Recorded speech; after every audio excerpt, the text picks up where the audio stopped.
What is it this time, Torgal?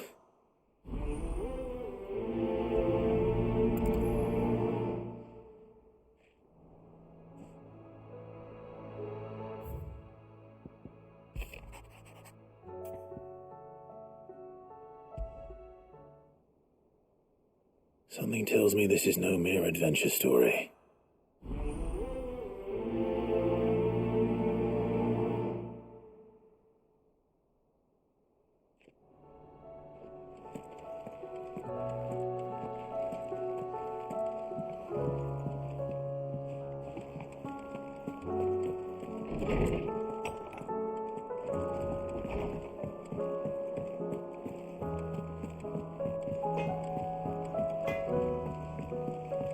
Say what you will, Lady Karen has seen her.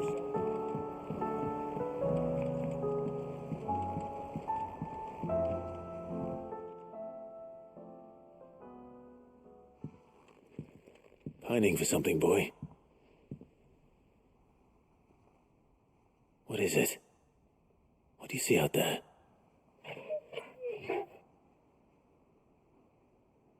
I never did ask where you got that anklet of yours. From Sid, that's why. On the day he brought him home. That long ago? And you're only thinking to ask this now? Sid saw that the pup had a habit of gnawing on his leg, since you ask. Clap that there iron on him to keep him from doing it. What was wrong, boy? I'll take like as not. Must have been hard on the poor whelp losing his loving masters at such a young age. Doubly hard in being a frost wolf, torn away from his icons and all.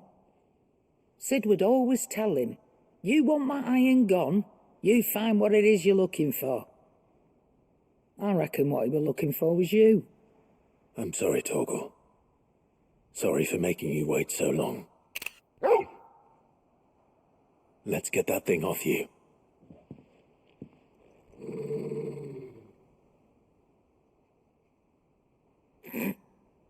Doesn't sound like he wants it off.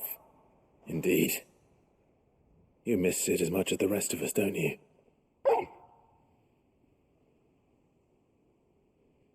You want me to go with you somewhere?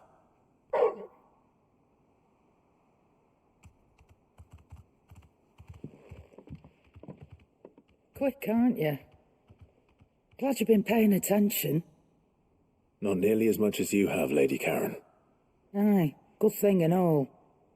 It's not like Gav would have kept him in nuts and rubbed his belly these past 10 summers. Your kindness is appreciated. You've been a good friend to him. Only because he doesn't talk back like the rest of you. Go on now.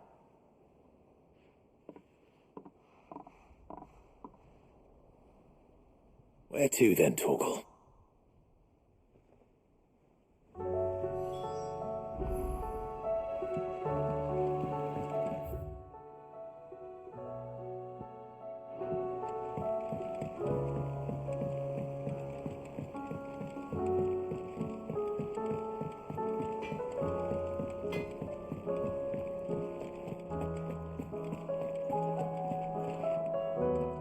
All right, Torgal. Where are you taking me? I'm going to need a little bit more than that, boy. Do you have a better hint for me? Unless you've already given me one. Back on the rear deck, you were looking west, toward Rosaria.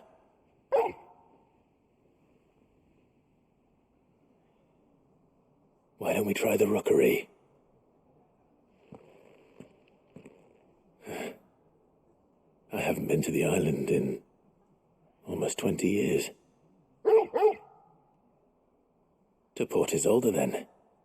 Fingers crossed the old mooring is still there.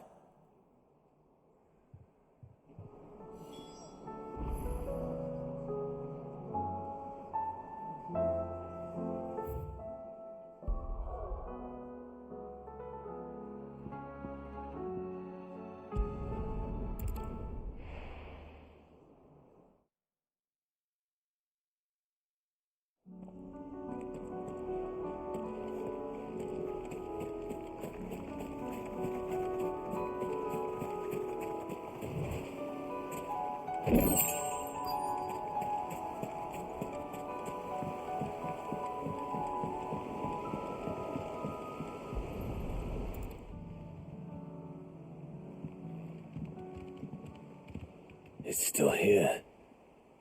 After all these years.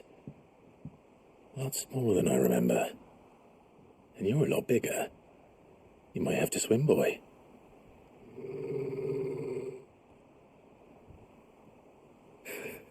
I wasn't being serious.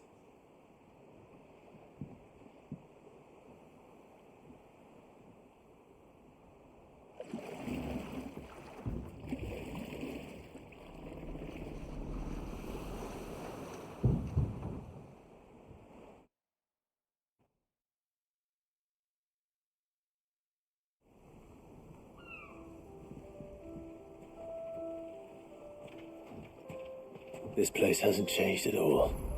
The rookery's right through those trees. Come on. Race you there? I bet I could still beat you.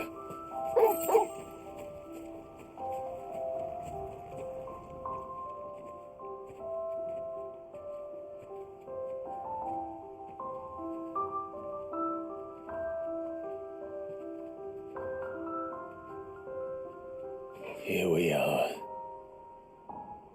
This was our hideaway. Wasn't it, Torgal?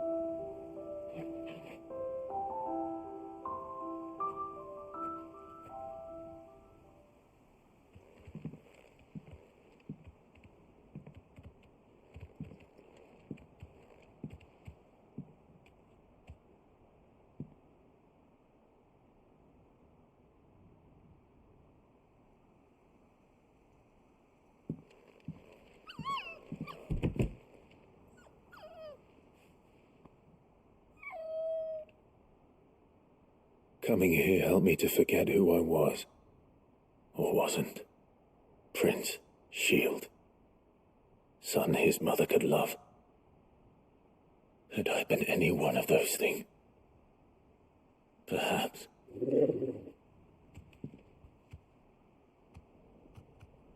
What is it, boy?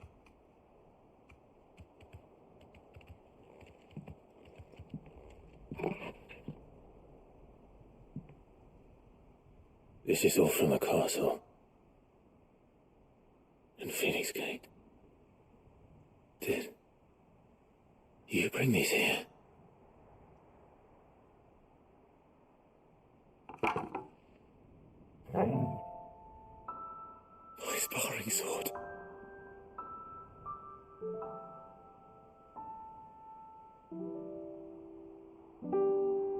Well.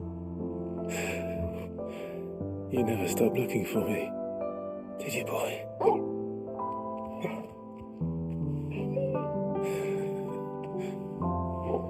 Thank you, Torgal, for never giving up, for never forgetting.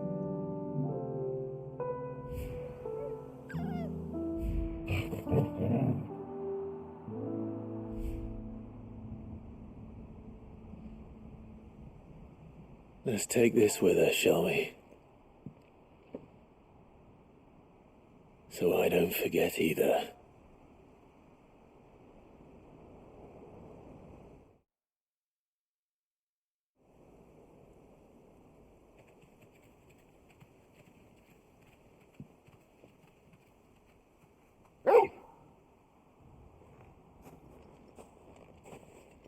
That's not the way back to the boat, Torgal. All right. I'm coming.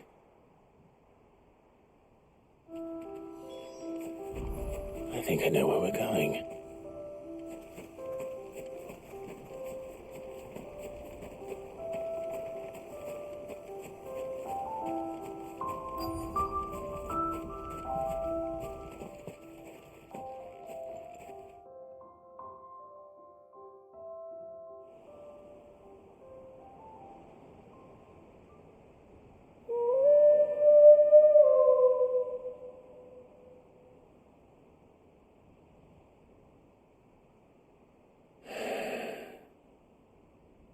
People always talk about the importance of putting the past behind you.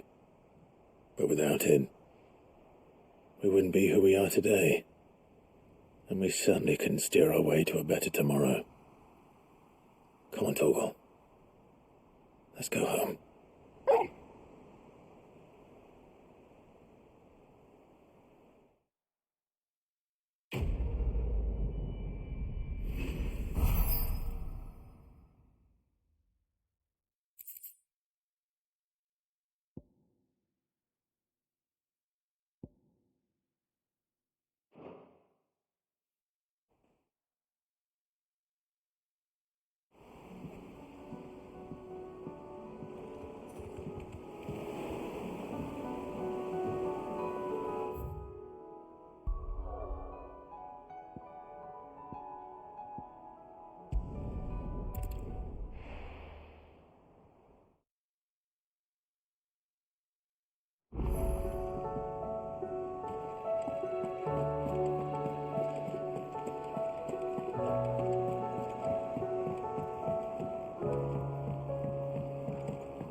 Vivian, I read your note, and I'd be happy to help you find the book you're looking for.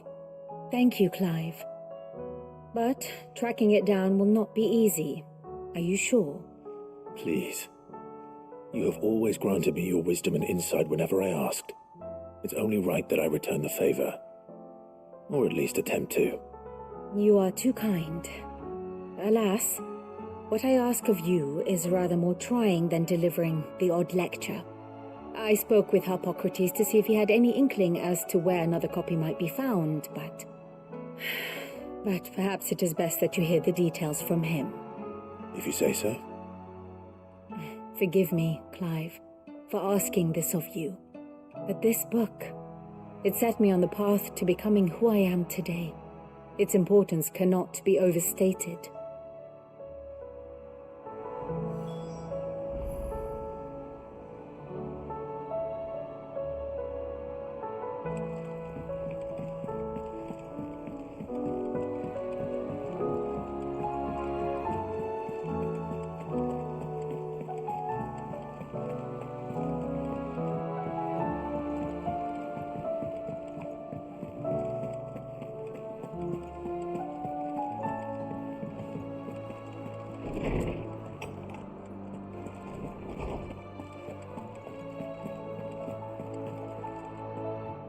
Ah, Clive, my boy. What a pleasure it is to see you. Harpocrates. There's something I need to ask you. I've been charged with locating a book called From a Distance. Then you seek a rare gem indeed.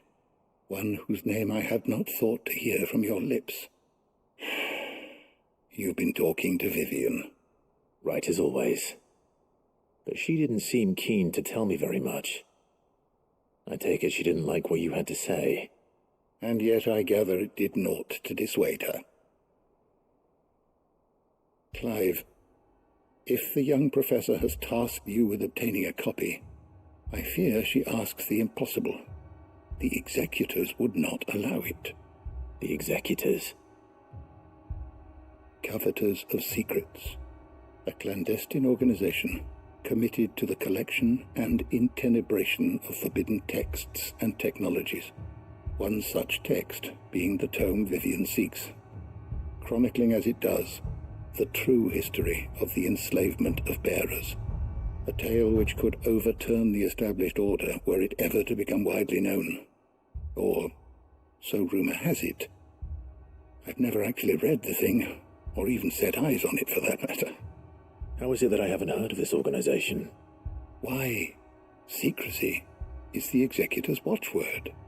They lurk in the shadows, emerging only to seize that which must be seized, be it books, inventions, or people, before disappearing again, leaving nary a trace. Which would explain why Vivian's copy was snatched from her grasp not long after she found it. By the hand of the executors, yes. But what drives them? Self-interest or ideology? A fine question. Sadly, all that is known of the executors can be recounted in a single breath. You may just as soon ask me of their origins, numbers, or the identities of their leaders. Any answer I give would be pure speculation. Then my hunt was doomed from the first. What was Vivian expecting? That I'd pluck it from thin air? Not from thin air, no. From ash. Rumors of the executors are rife among the scholars of Storm, but rather less so across the strait. I have a friend.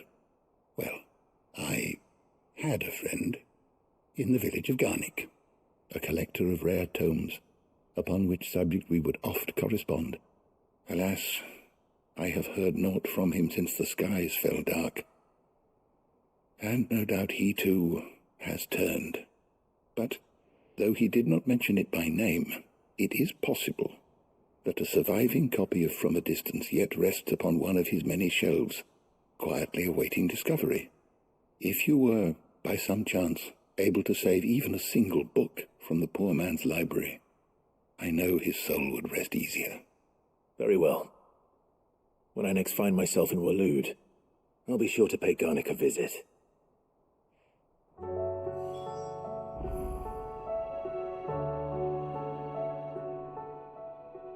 Good morrow to you, my friend. I have a few new notes that might interest you.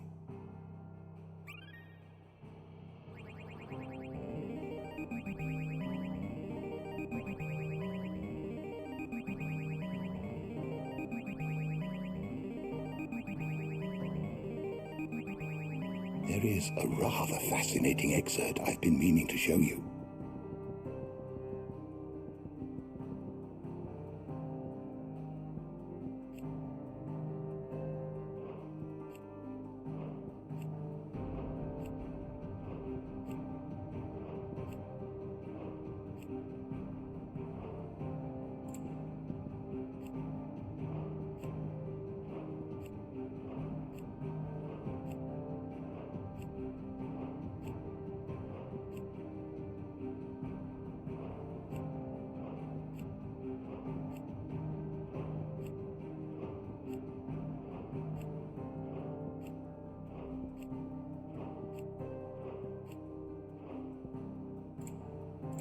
What subject shall we consider today?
Did you learn everything you needed?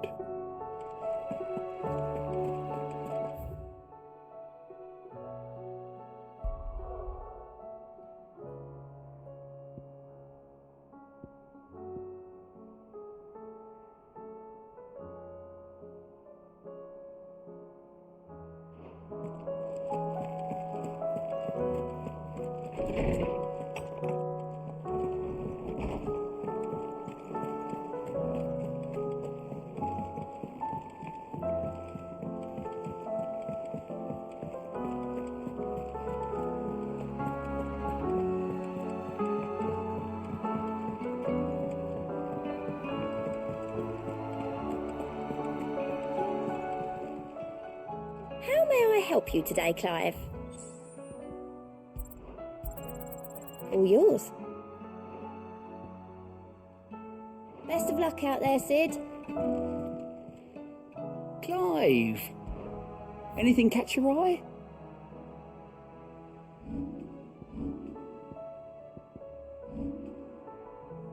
Think you can help?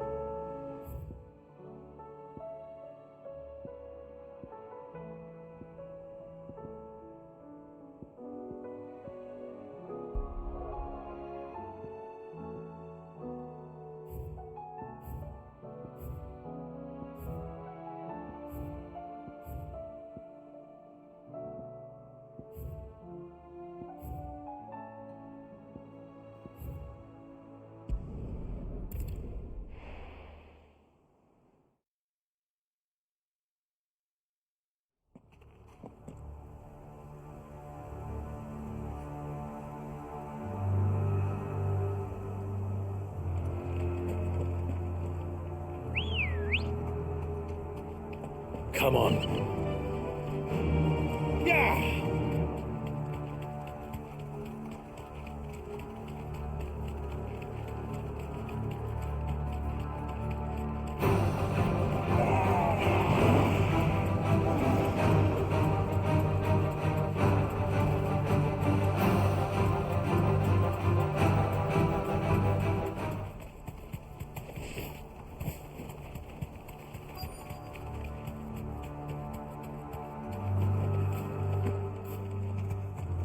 The entire village looks abandoned. Now, which house would a bookworm live in?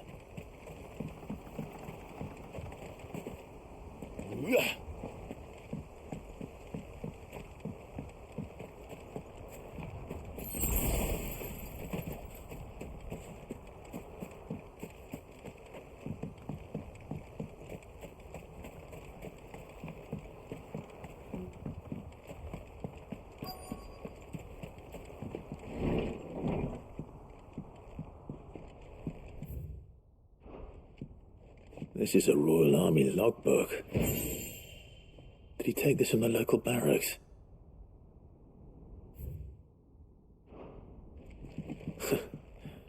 His interests were certainly varied.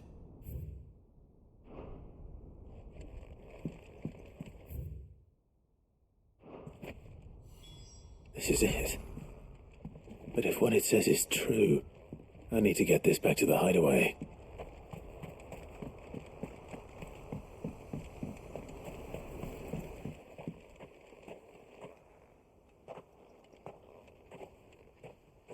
Leaving so soon, stranger?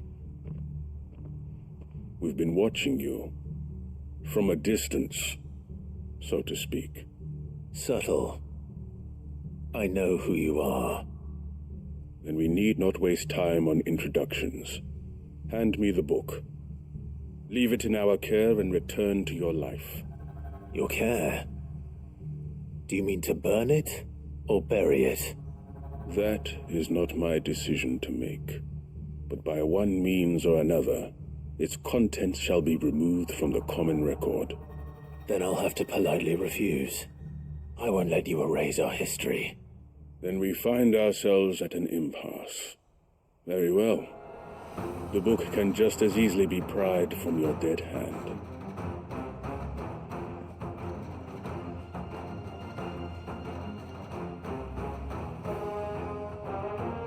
Let's see, shall we?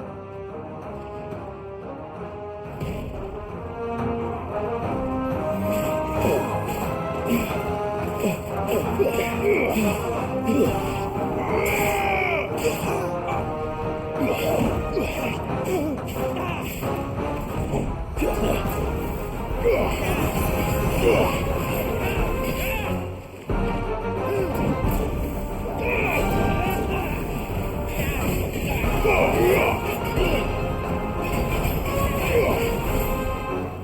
slow.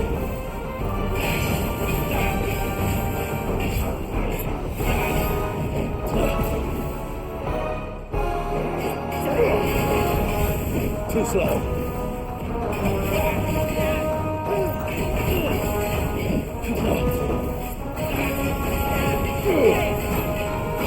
Too slow.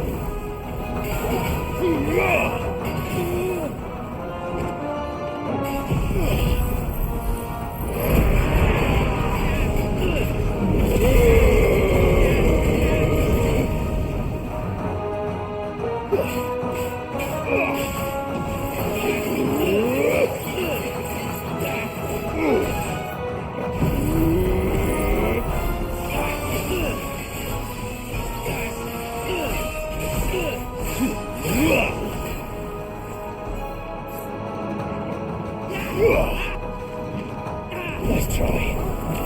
Too slow.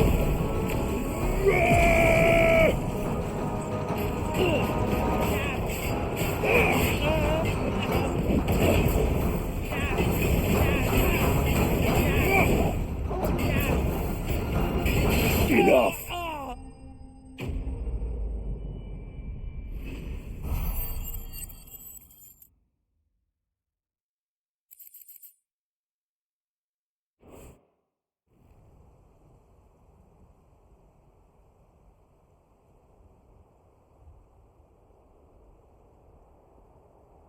Impressive. But we have other means. We shall claim the book yet. Why do you want it so badly anyway? It lays out in no uncertain terms the vanity and avarice of mankind. It tells the shameful history of the persecution and oppression of a gifted few by a giftless many. Would you say that this interpretation was correct? I don't know. You don't know. Your sword may be sharp, but your wits are dull. So let me answer for you.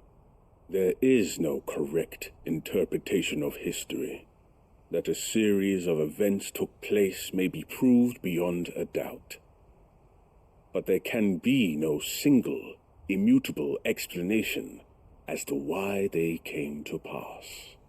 It is a question of numbers and of belief. If enough people believe that a set of events occurred for a reason, that belief becomes the truth. So you're trying to control the truth? We are trying to protect people from themselves, from knowledge that would bring them naught but pain. That is all. You may keep the book, for now. The world is small. We shall meet again. Until then. Wait.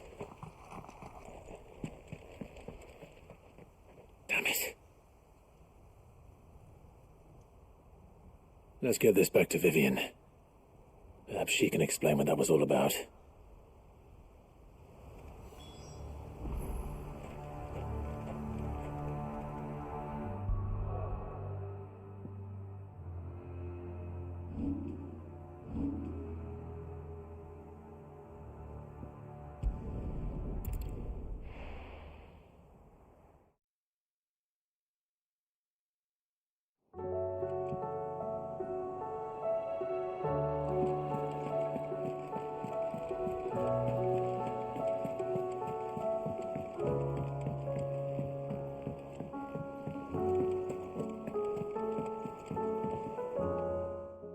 Vivian. I found it. The book you lost.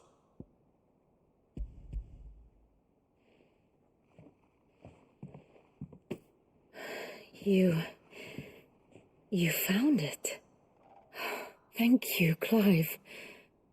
Even though I asked this of you, I was not entirely sure it would be possible.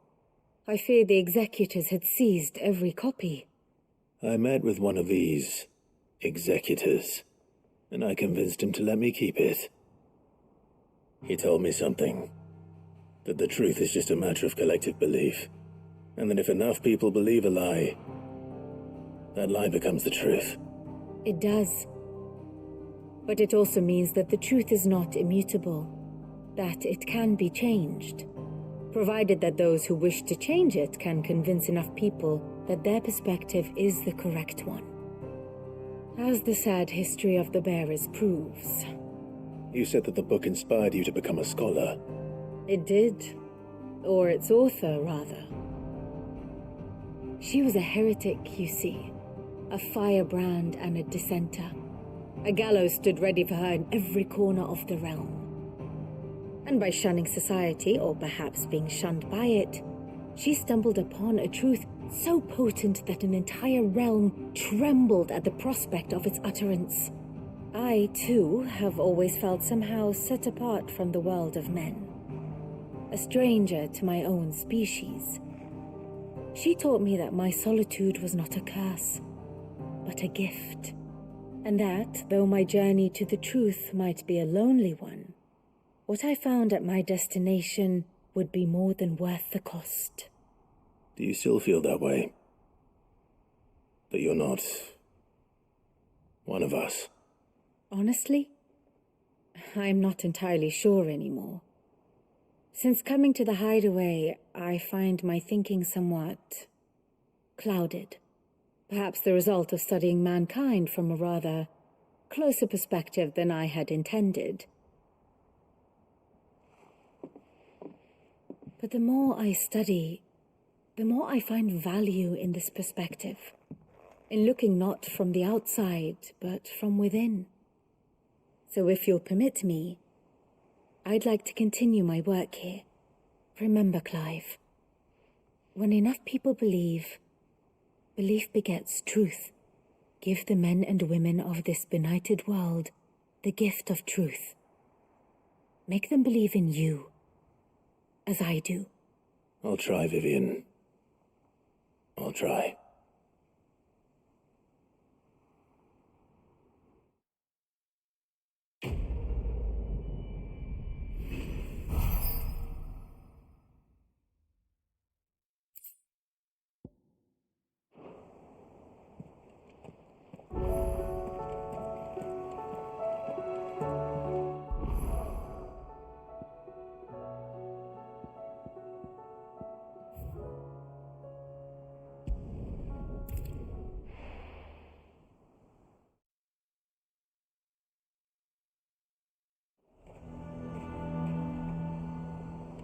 A fortress? The garrison is threatening to pull their sentries from the markets if you don't... I would speak with this Duke. I saw the captain just now. Your town needs you.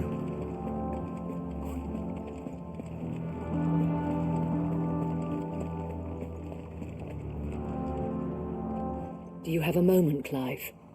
What is it? It's the Duke, unsurprisingly. His Eminence has assumed full control of the garrison and put every able-bodied man to work on the fortifications. The town was left all but unguarded, so Philippe was compelled to form a citizens' watch to fill the void.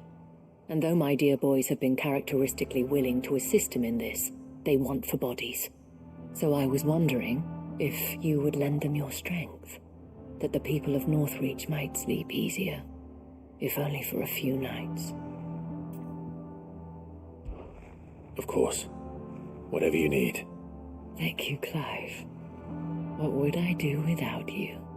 Philippe told me he had men stationed at... Where can I find the mistress of this establishment? Here, my lady. To whom do I have the pleasure of speaking? My name is Sabine, and it is my displeasure to be the daughter of the Duke of Oriflamme, who I understand is causing you and your town no small amount of trouble. I wish to speak to you about what might be done. Very well. Let us speak. I trust you'll forgive me, Clive. Absolutely. Our conversation can wait. Please, proceed. As you know, my father is a most overbearing and supercilious man, and I join you in objecting to his every action. Indeed, I owe you my thanks for continuing to argue against his reckless plans. Yet I fear he is not one to be swayed by reason. No. He must be made to face the consequences of his actions. And who would make him do this? I would. Myself and several other like-minded individuals. Were you to join us, we would surely have the strength to drive him from Northreach for good. Does that not seem a trifle drastic? Drastic action is precisely what is called for. Unless you are content to see your people downtrodden and dispossessed. My father would have it that citizens exist only to serve the Empire. That they should be forced to make every sacrifice to ensure her revival. But he is wrong. It is not the people who must serve the Empire, but the Empire who must serve her people. He's always been like this. Scornful of the opinions of anyone he judged beneath him. But he cannot be allowed to ride roughshod over the common folk any longer. We must fight him, by all possible means. Fight him? No. My purpose is to quell the tension in Northreach, not to stoke it. Respectfully, my lady. Our only chance of saving this town depends upon every one of us uniting against our common enemy. Your father and his followers included. While I understand your frustrations, I cling to the hope that he may yet be won round. False hope, I assure you. But I see that your mind is made up. I shall bother you no longer. If you will extend me the same courtesy, I bid you good day. She certainly has spirit. Indeed. But unfortunately for us, that spirit is only likely to harden the Duke's resolve, which may be enough to seal the fate of this town. Not that she cares. This is all about her and her father. Families. I'm sorry, where were we? Ah, yes. I was about to tell you of Philippe's plans for the town watch, but perhaps it's better that you heard them from him. I believe he's in the market, if you'd be so kind as to seek him out. Right away. It's just a pity I cannot join you. I'd like to see the two of you in action together.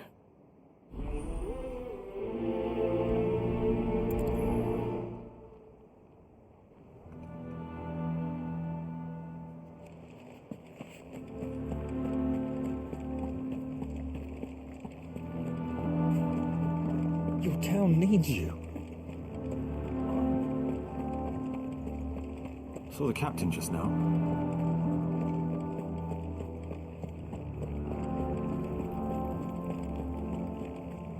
What does the dame have to say about all this?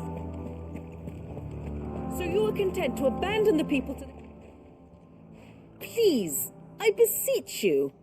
If you are a true son of Northreach, you must fight to defend your home. That's exactly what I am doing, milady. Or trying to, at least. The land is crawling with fiends, and someone has to keep watch.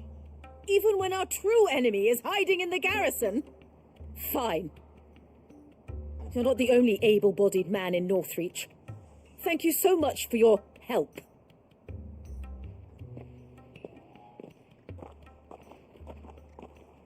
She cornered you too, then? Could hardly get a word in edgeways. Like father, like daughter, eh? She made an uninvited appearance at the Vale earlier, hoping to convince the dame to join her in fomenting rebellion. I bet that went well. Her ladyship seems to have a way with people. Anyway, what brings you here? Our mutual friend thought you might welcome some help. Oh, she did she? Right as always.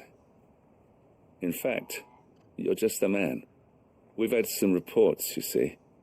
Sightings of, you know what. They're back. Seems that way. All over, too. We haven't been able to confirm anything yet, but if you're willing, you could go and see what's what. Right. Where should I look? You know Grieger's Weep? One of the sightings places them somewhere on its shores. I'm on my way. Thank you, Clive. I'll look into one of the other sightings. Let's rendezvous back here later.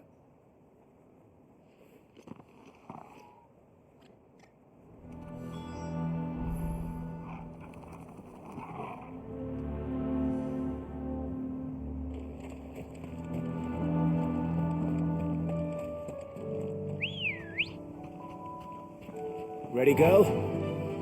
Faster!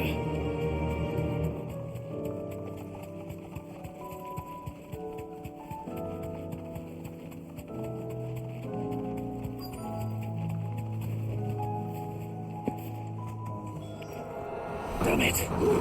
The reports were true. I need to stop them before they get to the town.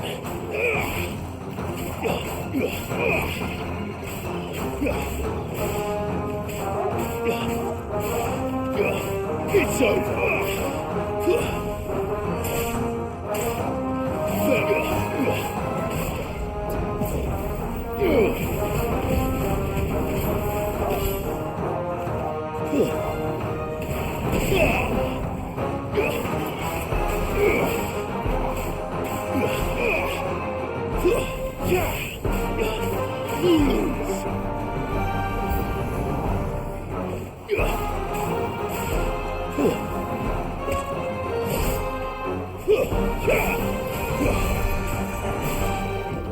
Nice try.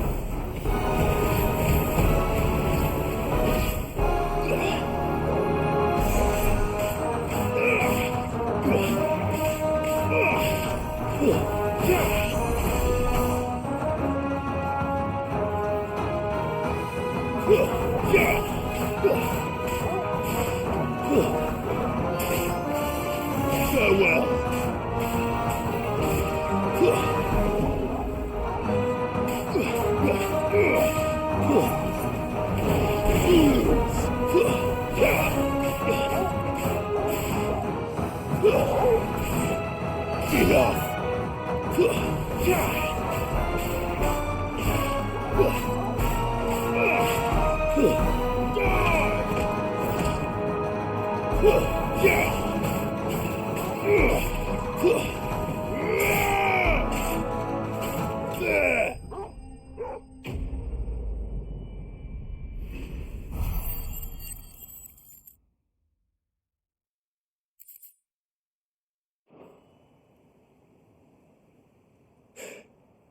Call that a test, Ultima?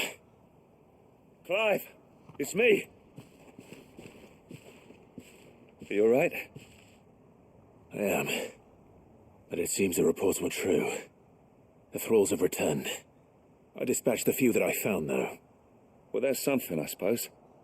But what were they doing south of town? They all came from the north last time.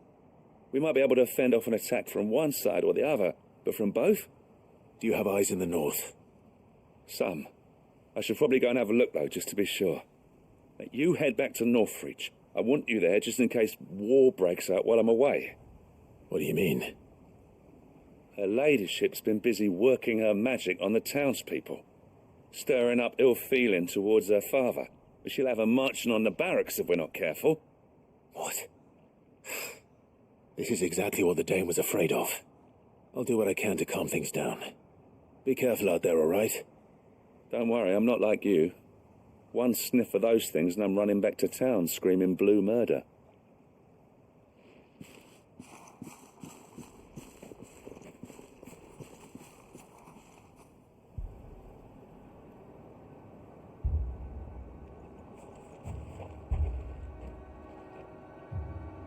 Do you not see, Father?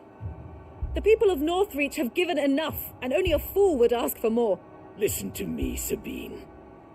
Where would our people be without their country, The Empire is their sword and their shield.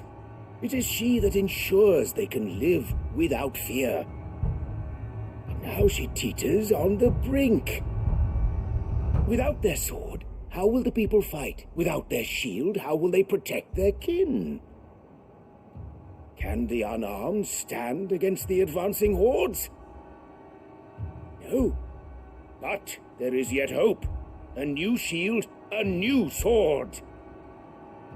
A new empire. We can rebuild Sandbreck, just as Great Grieger wills it. Perhaps we could, Father. But we don't want to. Not if it is built on the broken backs of the people. Please, let us not quarrel in the street. You must see that no good will come of this. Our fight is not with each other, but with the threat that draws ever closer to our gates. A threat that your sword has yet to rid us of, Your Eminence. You will hold your tongue, whore! You may have filled my daughter's head with your heresy, but I will not be corrupted. Corrupted? Your daughter's opinions are her own, as you would know if you had ever deigned to listen to her. At least I hope they are your opinions, and not posturing born of a family feud. Northreach deserves better than that. Northreach deserves better than you, Carla. Yes, I know who you are.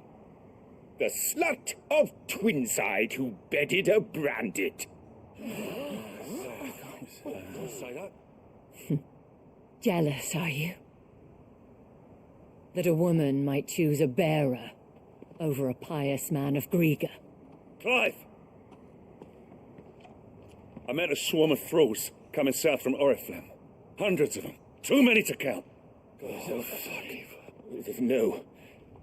Work on the fortifications has scarcely begun. We will retreat to Caernarvon and there make our stand. Did you hear me? That was an order! While this is but a heartfelt plea, let us make our stand here and protect our homes. Protect those that we love. Together, for Northreach!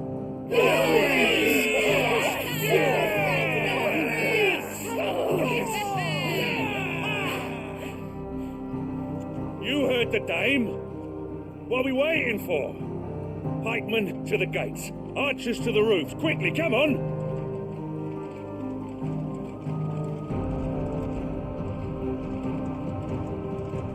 But she is but a common... whore, yes. And we'd follow her to the gates of hell.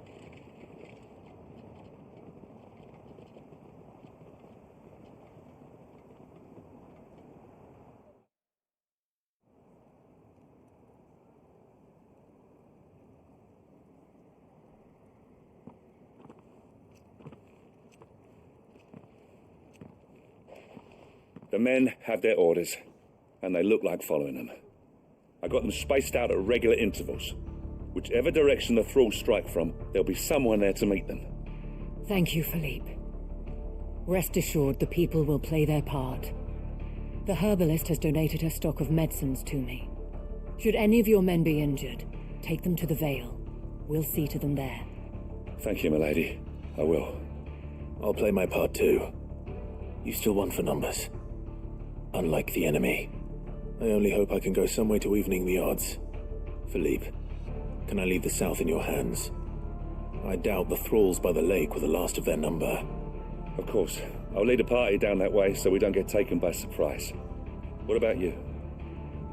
I'll make my way up the road to Oriflamme.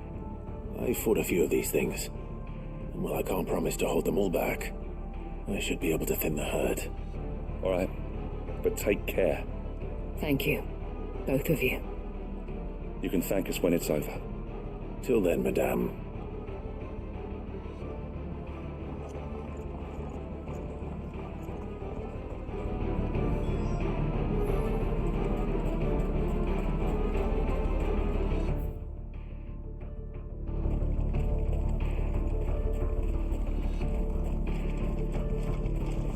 I want steel in the hands of every man.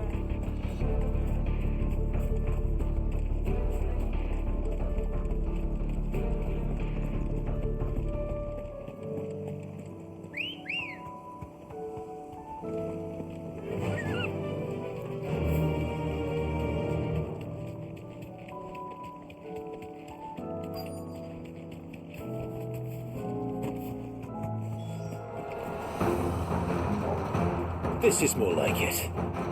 Come on then. Test me.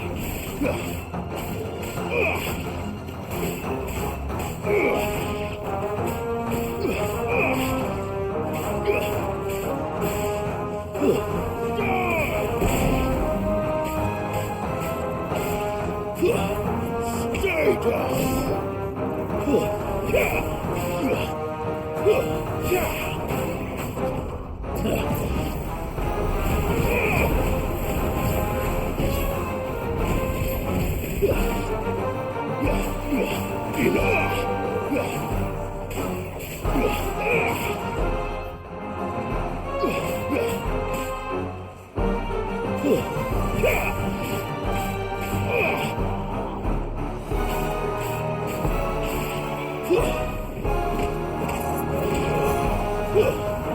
Stay down.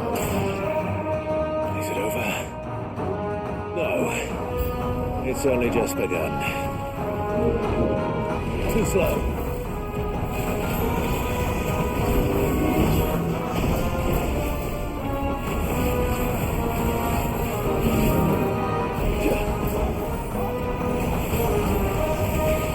Too slow.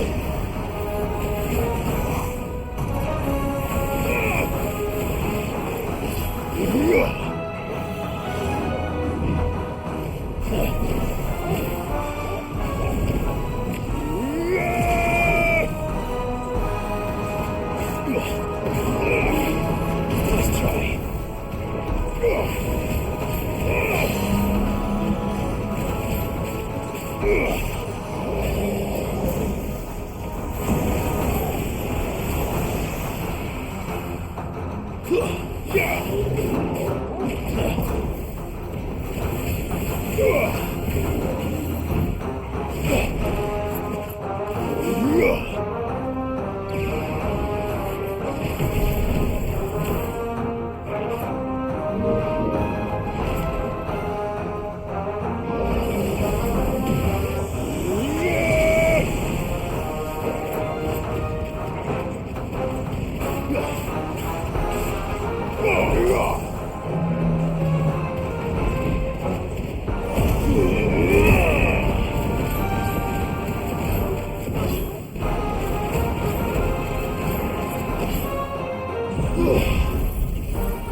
That looks to be the last of them. I wonder how the others fared.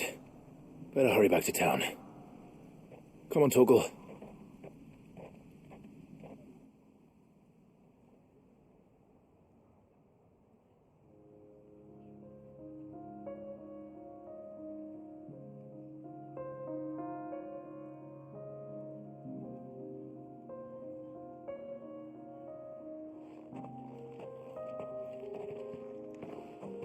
Clive, it's good to see you. And you. The road to Oriflamme is clear. How did you and your men fare? Well, we ended up fighting for our lives down by the lake. Took a few nicks, but nothing the girls of the Vale can't put right. Glad to hear it. Well, it seems we've survived. For the time being, at least. I thank you both for answering the call. You were right. And I was wrong. About everything. I had thought that the only way to unite the people was under the banner of Empire. That without a strong hand to guide them, they would drift apart. To be borne hither and yon by the eddying currents of fate. But you brought them together. Not by force, nor by the exercise of goddess-given authority, but by simply being one of them. By knowing what they feel, because you feel it yourself. Our purpose was ever the same, Your Eminence. You were merely distracted by a loftier vision of empire and glory, while our eyes beheld matters closer to home. You have the right of it again. As did you, Sabine. His radiance said it himself. Sanbreque is naught without her citizens.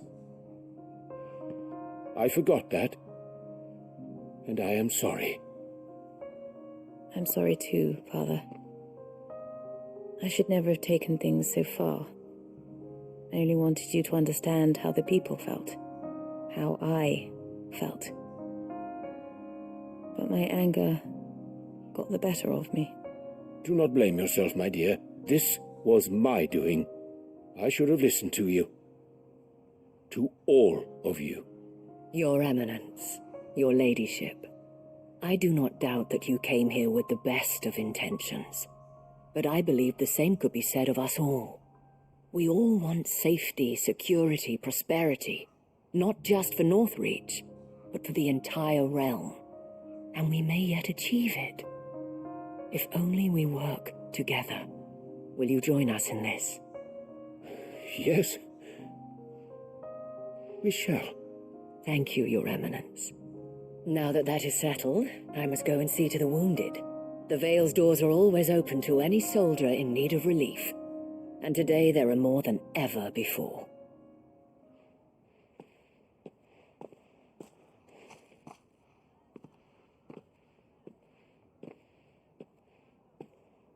Madame Isabel is a rare soul indeed. In these dark times, I see that it is not men like me who should lead the realm, but women like her. You're right. If only I'd listened to her when I had the chance. Forgive me for saying so, my lady, but you still do. The dame said it herself. We can turn things around. We just have to work together. And that goes for you, too. You're one of us now. One of you? Well said, Captain. Let this be a new beginning. Not only for Sanbreque, but for us. Well, since there's nothing more to be done here, I should see if Isabel needs any help moving the wounded.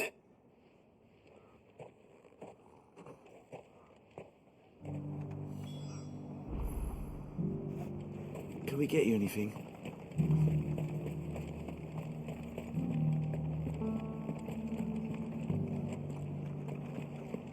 There's no need to worry any longer. I saw several soldiers being carried to the Vale. How goes the treatment of the wounded? I'll be happy to man one end of a stretcher if it would help. You've helped quite enough for one day, Clive. Thank you. Don't mention it. Oh, but I must. After all you've done for this town, it is the very least you deserve. Tell me, if Northreach had fallen, what would you have done? A woman of your means could find a home anywhere in the realm, but I sense you would rather have died here. It's a long story. For you, madame, I have all the time in the world.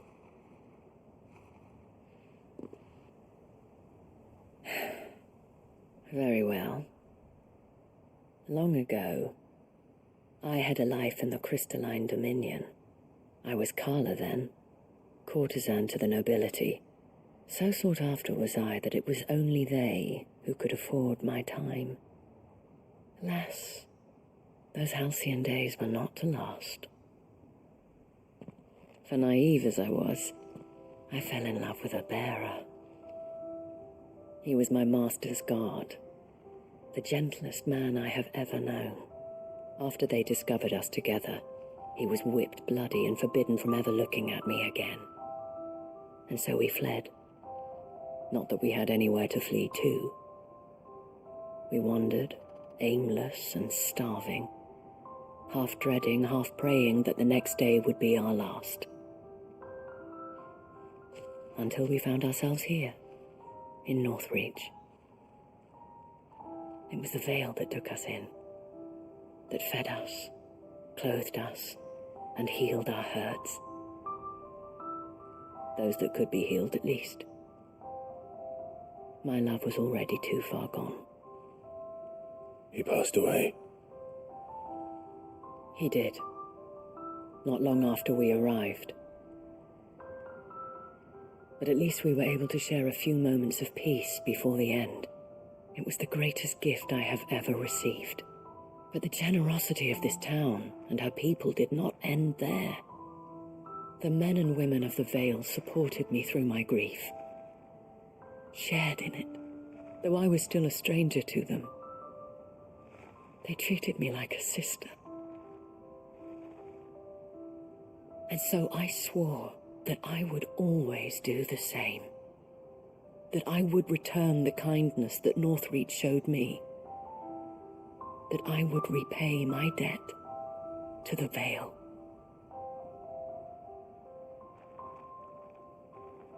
Thank you, Isabel, for sharing this with me.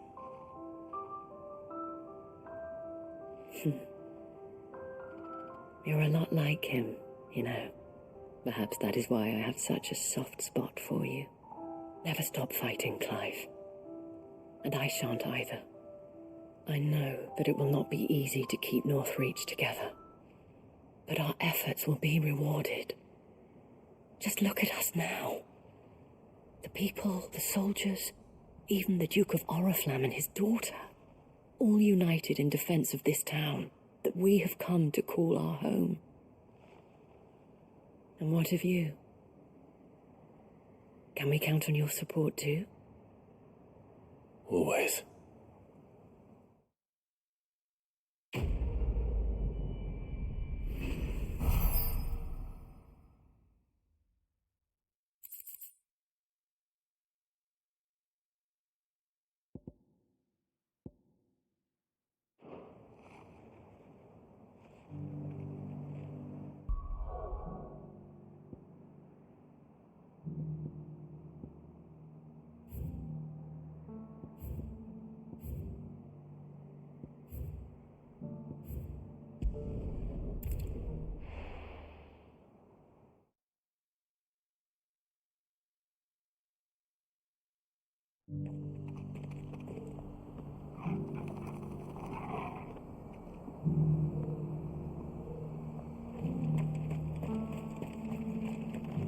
Here, take a look at my wares.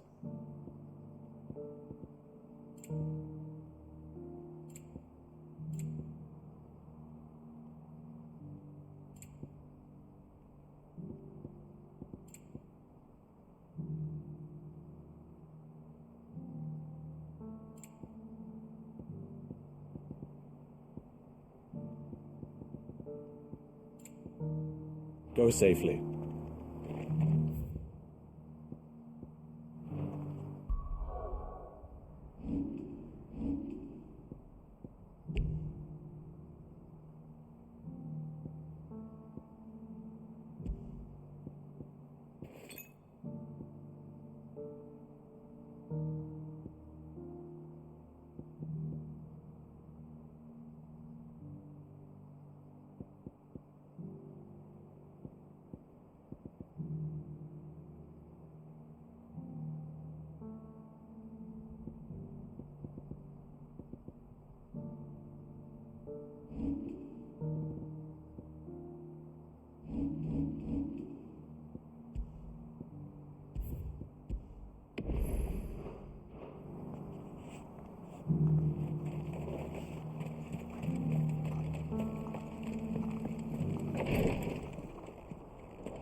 Lord Marquis, if you have a moment. What is it, Cyril? One of our brethren lately journeyed across the strait in order to pursue a new avenue of inquiry in our ongoing investigation. He sent an owl some while ago, but we have heard naught from him since. Was he surveying another fallen ruin? No. The object of his study was a savior cult that has arisen in Ash in recent years. We believe it may have some connection to the Circle of Malleus, an ancient religion that worshipped Ultima as its god. By gaining an understanding of this new faith, we hoped to learn more of the Circle's original beliefs. And so you sent one of your brothers to Ash? A continent teeming with orcs and Akashic. Fully cognizant of the risks, yes. I entrusted the mission to one of the most able of our order, the Third Chair, a master of the arts of combat and survival both. Though he has been silent for some days now, I have thus far refrained from sending any others in search of him, lest they be lost in turn. Yet it seemed only right to inform you of the situation, given your unique experience of the perils of Ash. For as you so earnestly advised me, it would not do to abandon a man to his fate, when he might yet be saved.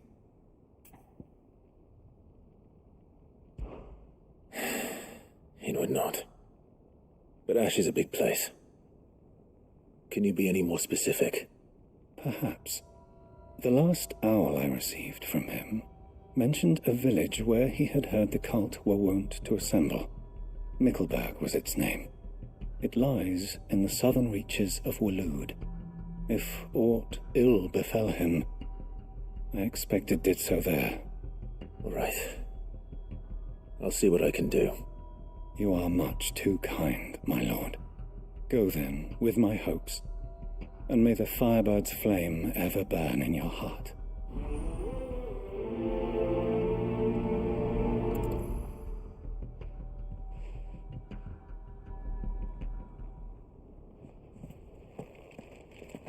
So then, Torgal, how do you feel about a trip to Ash? We have a third chair to find.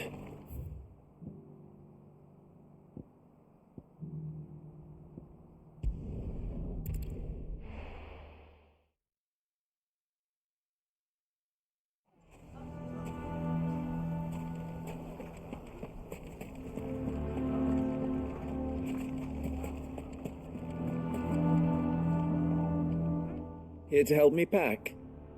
Thanks, but I'll be traveling light. I'm almost finished already, in fact.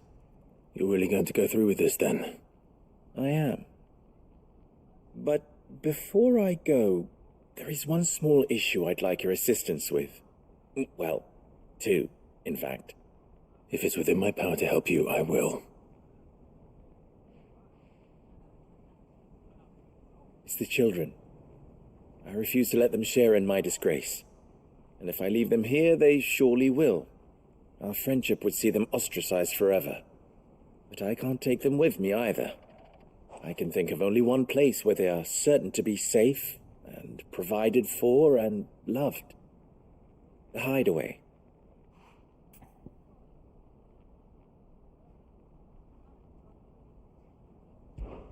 Of course. The children will be more than welcome. Thank you, Clive. I will not forget this.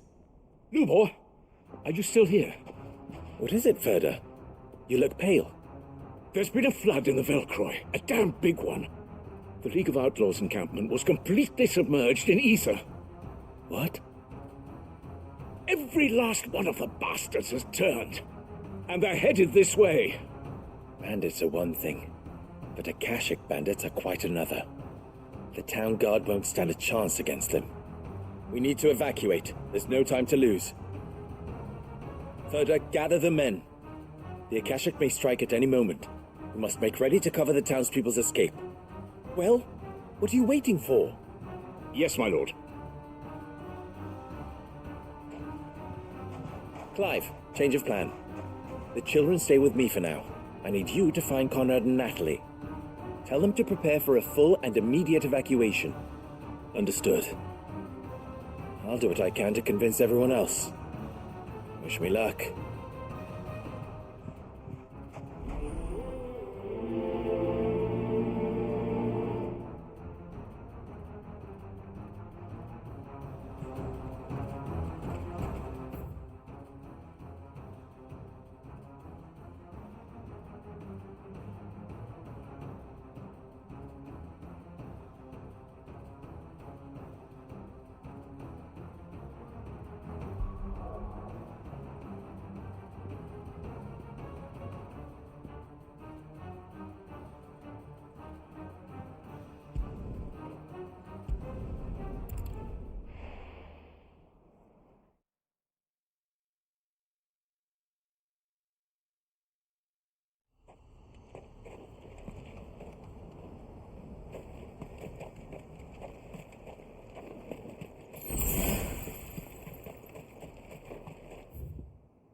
Ambrosia.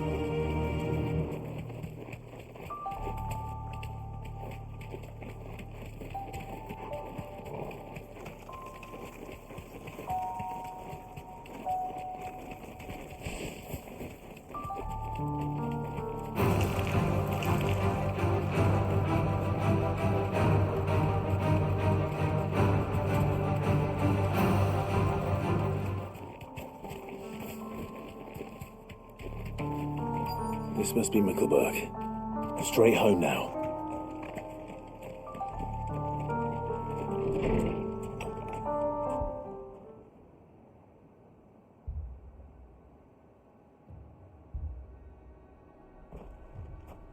These people aren't turned. And the village seems safe enough at least.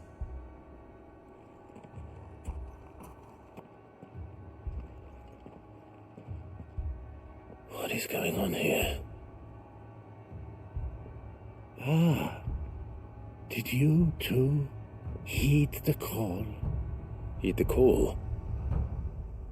No, I came here looking for someone. To be honest, I wasn't sure I'd find him here. Let alone all of you. Is that so? What are you doing here? Is this where you live? It is my home. The others, they heeded the call. You keep saying that. What do you mean? They came here to perform the rite, just as King Barnabas instructed. This village is their altar, where they shall cast their souls upon the gentle waters and give themselves to the Lord. Give themselves? Oh, Lord, cleanse us of our sins. Let us be reborn in your loving arms. Free us from the torment of this mortal realm. They want to be saved. Forgive me, but did another foreigner like me come here? He was probably wearing a cowl. You mean the traveler from Stone? Yes. He is staying at my house, toward the rear of the village. Thank you. If you don't mind, I'll go and greet him. They seek the same salvation Barnabas did. Salvation? At least the third chair is still alive. Let's go and find him.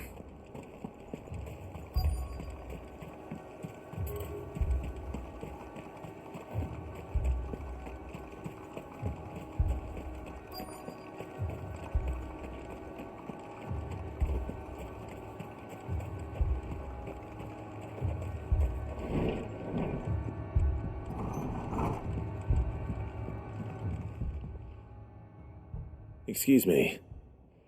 Are you with the Undying? I am. And so it would appear, are you? Lord Rosfield, if I am not mistaken. That's right. And you must be the third chair. I am. Cyril was worried for your safety. He sent me to find you. Then I must apologize. I did not mean to trouble the bearer of the burning quill, much less you, my Lord Marquis. He said that you had failed to report. Is there a reason for that? I came here to study the followers of this new faith. But the more I learned of them, the more my own faith began to falter. You have seen them at their prayers, have you not? They devote themselves to the veneration of their Lord with a fervour I have never seen before, praying night and day that they might be rid of their wicked wills and reborn in their Saviour's light.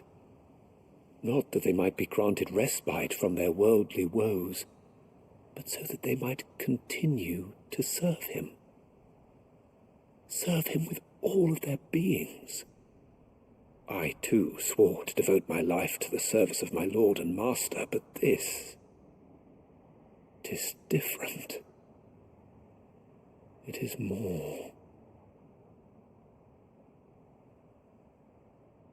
And so I would see it through to the end. See these people safe, that they might achieve their dream, that they might do their duty to their lord, even if it should keep me from doing my duty to mine. You do understand what their dream is, don't you? I do, my lord. They would cast aside their wills and become a Kashik. I know that it may be hard to believe, but to these people, that is the very essence of salvation. Forgive me, my lord, but I must remain here. If you are to return to Master Cyril, I would consider it a great... Did you hear that, my lord? Something is happening. I'll go and find out what. Stay here.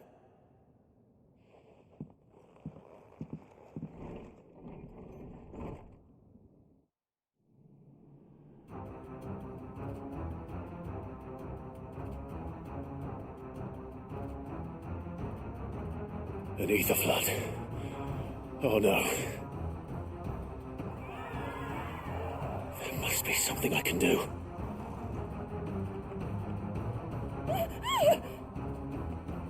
Echoes as well. Found her. Come on. Over here!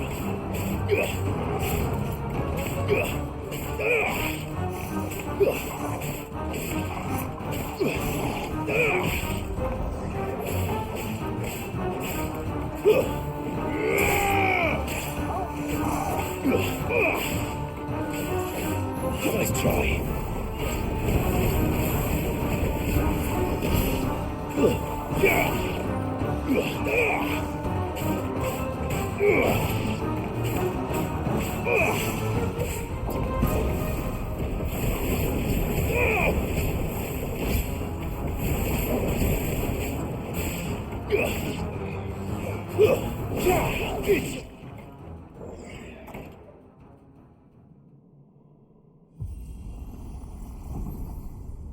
What now?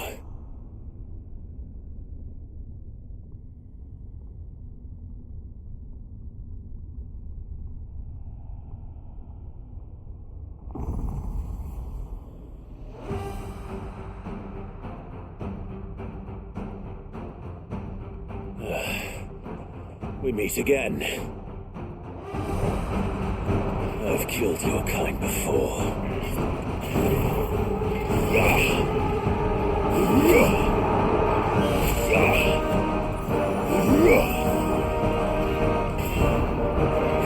Nice try.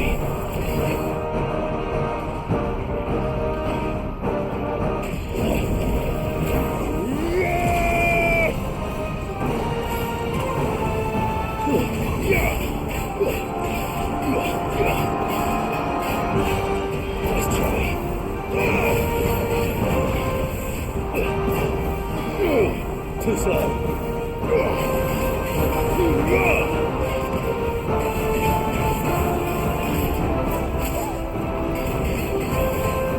Too slow.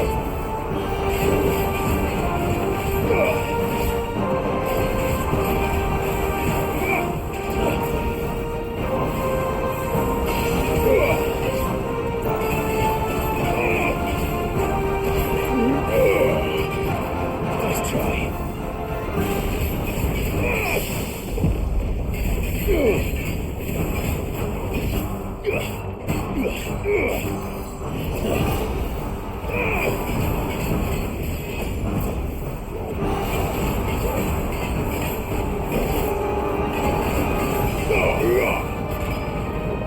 Too slow.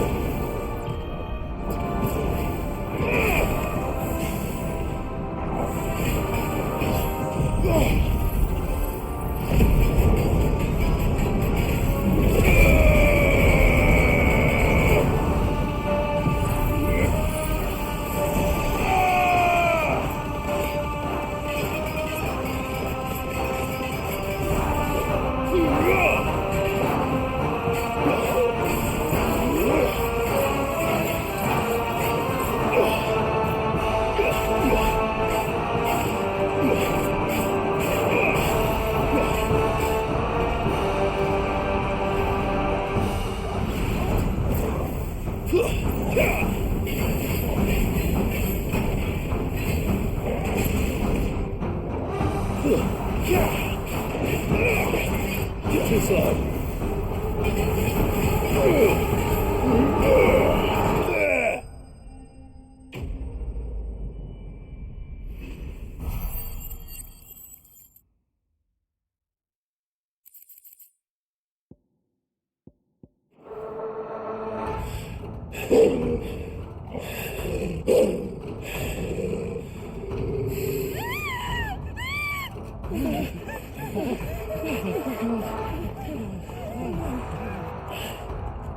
Damn it.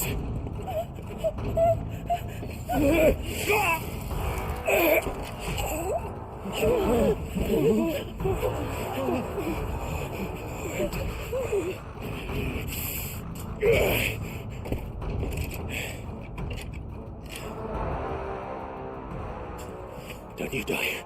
Come on, speak to me. I had to save them, that they might have a chance to find true salvation by devoting themselves to the service of their Lord, just as I did when the Undying plucked me from the gutter and gave me a cause to believe in, a duty to serve was everything to me, and I would not deny them that fulfillment, even if they must become a Kashik in order to achieve it. Forgive me, my Lord Marquis. I did not mean to trouble you with this. My findings. Could you deliver them to Master Cyril for me? Of course. Your duty will be done.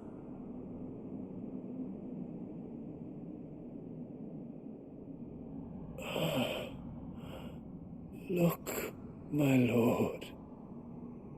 They are saved.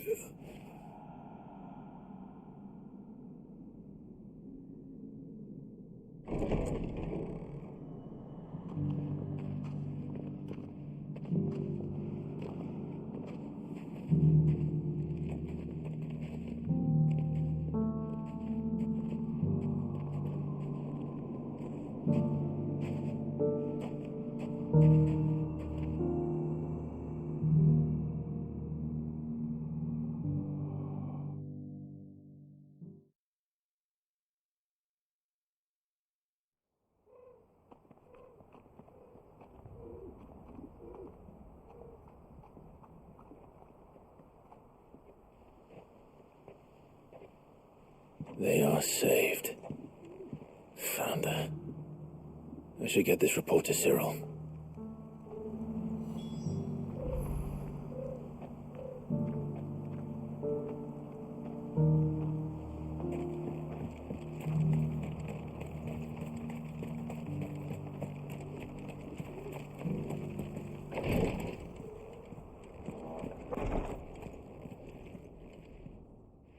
My Lord Marquis, welcome back. I am glad to see you hale and whole. I met with your third chair, Cyril. He bade me deliver his findings to you.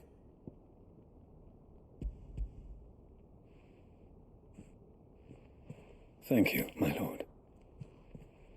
He remained in Ash? He died protecting the villagers from an echo. I buried him in Mickleburg. I'm sorry that I couldn't save him. If you could not save him, no one could. The villagers, they were believers in this savior cult. They prayed to their god that they might be unburdened of their wills. Then an ether flood came, and their wish was granted. Your brother sacrificed himself that they might live, even knowing that that life was death by another name. Then he perished defending liberty. A hero's end. For the right to choose how one dies is no less sacred than the right to choose how one lives. Sid would agree. He wanted to build a world where people could die on their own terms, a noble ambition. To die for one's cause is the most perfect expression of one's faith. It matters not how misguided others might judge one's decision to be, only that the decision is one's own. We live according to the teachings of our order. We believe in them, we protect them, and yes, we die for them. For better or worse, that is our creed.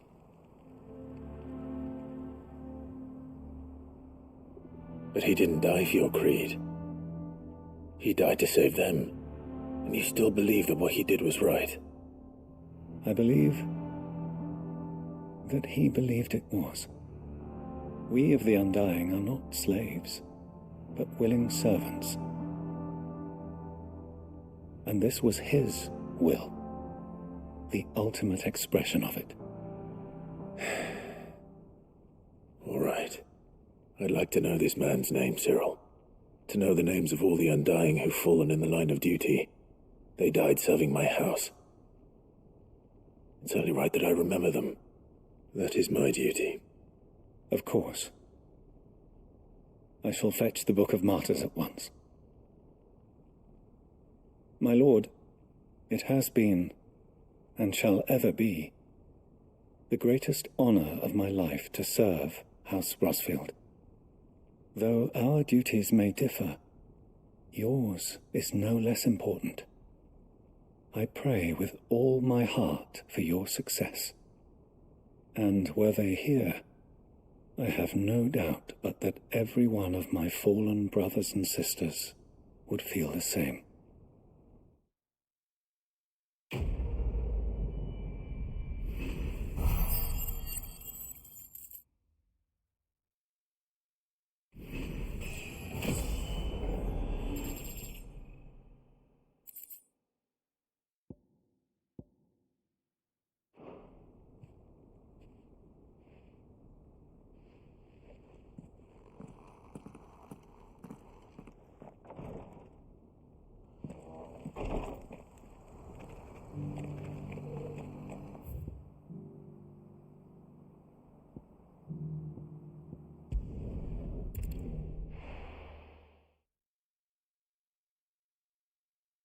You have to listen to me. They're coming. You need to evacuate.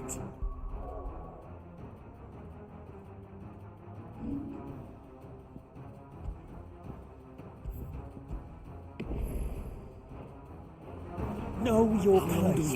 Why do they always have to make such a fuss?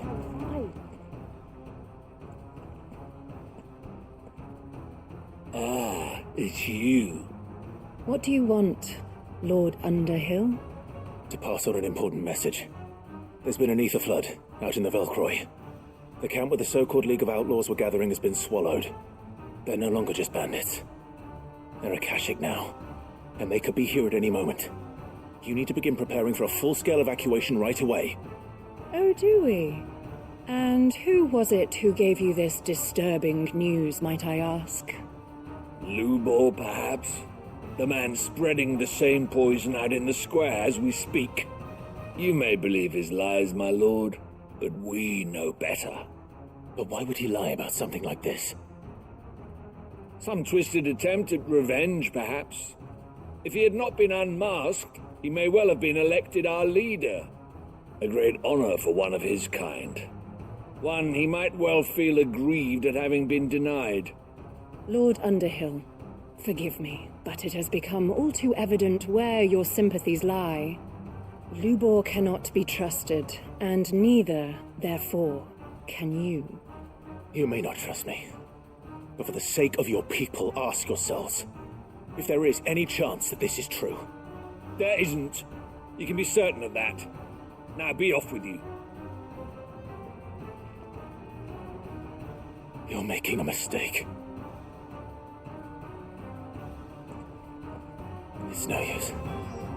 They're not going to listen to me. We'll just have to do what we can without them. I should speak to Lord Furder.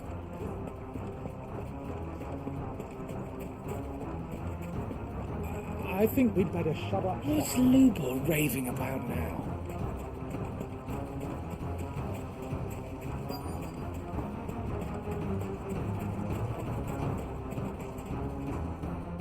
Lord Furder. Sid, what's wrong? I went to warn Conrad and Natalie about the Akashic, but they wouldn't listen. They've convinced themselves that nothing Lubor says can be trusted. The bloody fools. Which means the town guard can't be counted on for support. But I can. If there's anything I can do to help you defend Dalamil, you only have to ask. I appreciate it. Sid! Further! I've been looking for you everywhere.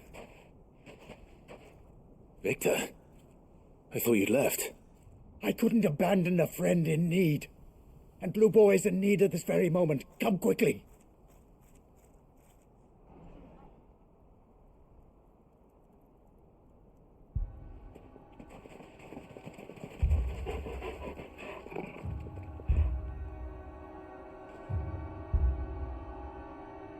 You have to believe me. The Akashic are coming. They don't eat, they don't sleep, they don't tire, and they don't care who they kill. They're unlike anything that's come before. There will be no parley, no mercy granted. We may have saved the town once, but this is different. I do not ask that you forgive me, but please believe me. If you do not run, you will die. You will all fucking die!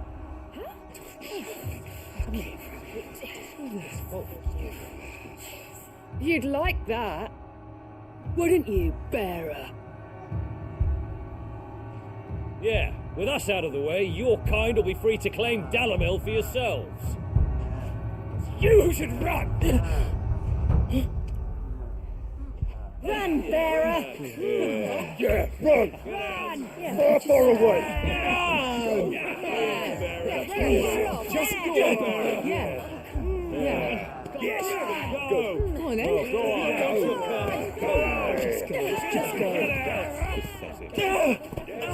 Lubor, wait. Someone's coming. Stop! You're hurting him!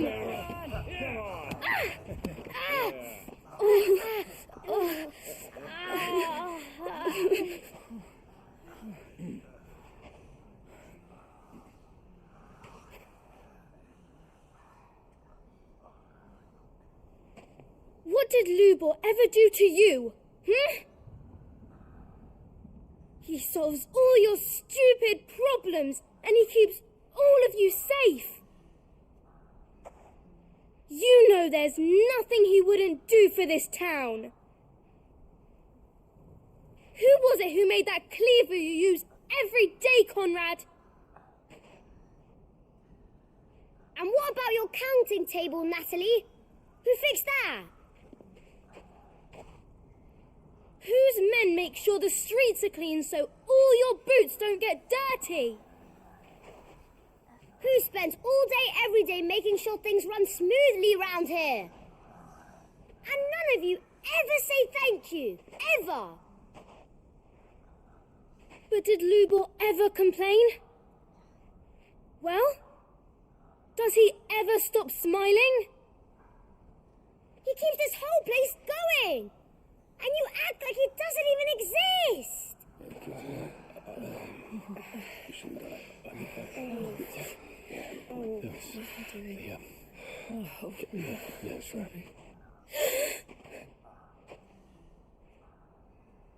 Lubor, we've heard enough. Wait! We will not run. The town guard will not abandon the very place it is sworn to protect. And I will not give up for lost the stores that we labored so hard to fill.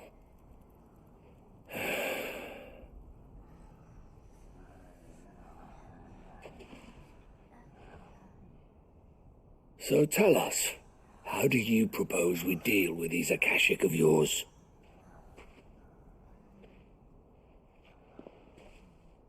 We won't run, but we will fight.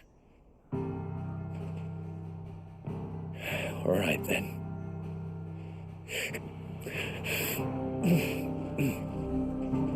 Fine.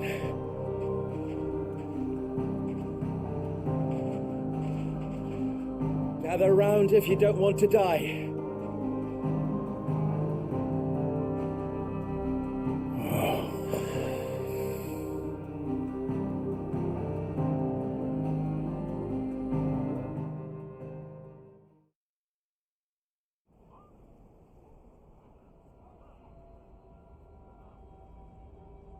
Allow me to explain the situation.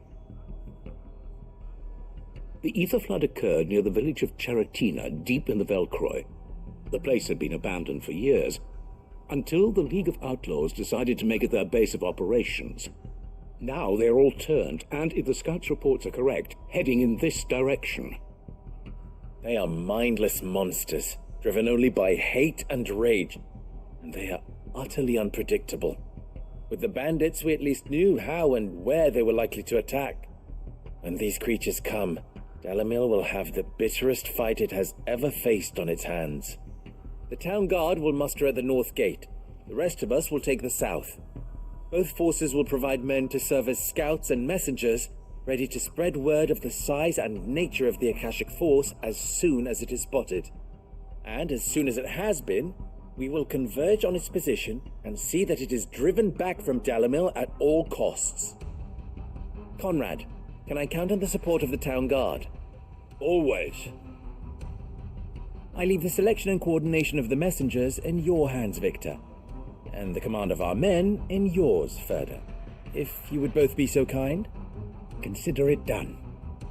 As you wish. Natalie, I would ask that you and your people have the townsfolk barricade themselves inside the bathhouse. And tell the merchant not to waste time securing anything beside the essentials. Preserving life is our one and only concern. As long as we survive, it doesn't matter what trinkets we might lose. Our riches can be regained. And if anyone doubts that, let it be known that the Briar's Kiss stands ready to cover any losses. Very well. I shall tell them. Where do I fit into this plan? Where else but the most perilous place of all? I would like you to travel to the home of our erstwhile League of Outlaws, Cheratina itself. The main host is most likely still there, and Dalamil will not be safe until it is eradicated, root and branch.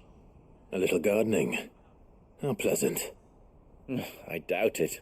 I have a feeling these weeds will be particularly stubborn. Luckily, so am I. So you are. All right then, we all know what we have to do. Now it's simply a matter of doing it. For Dalamil.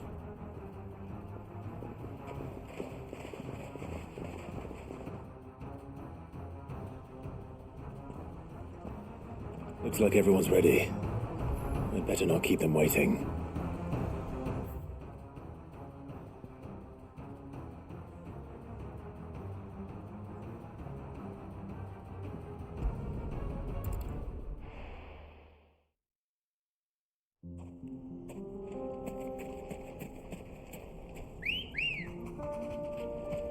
Ready, go? Yeah! There's the flood. But what's waiting for us inside?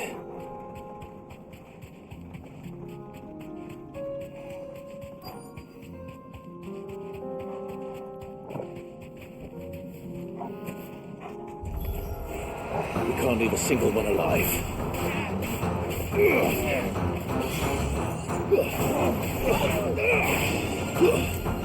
Stay down!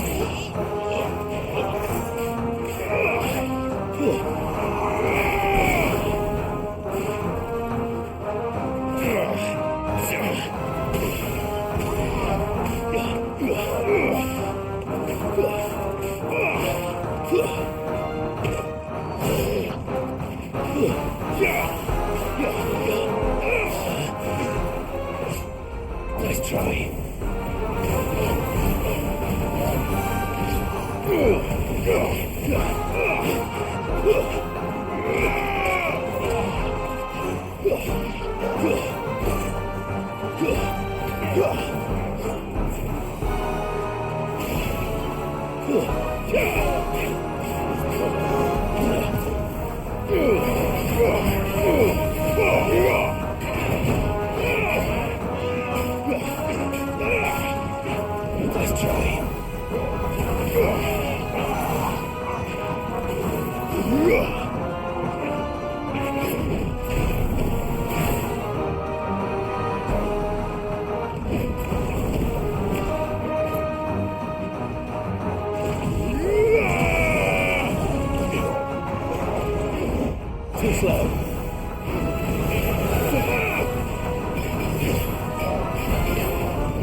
The League is disbanded. I should get back to Dalimil and see how the others fared.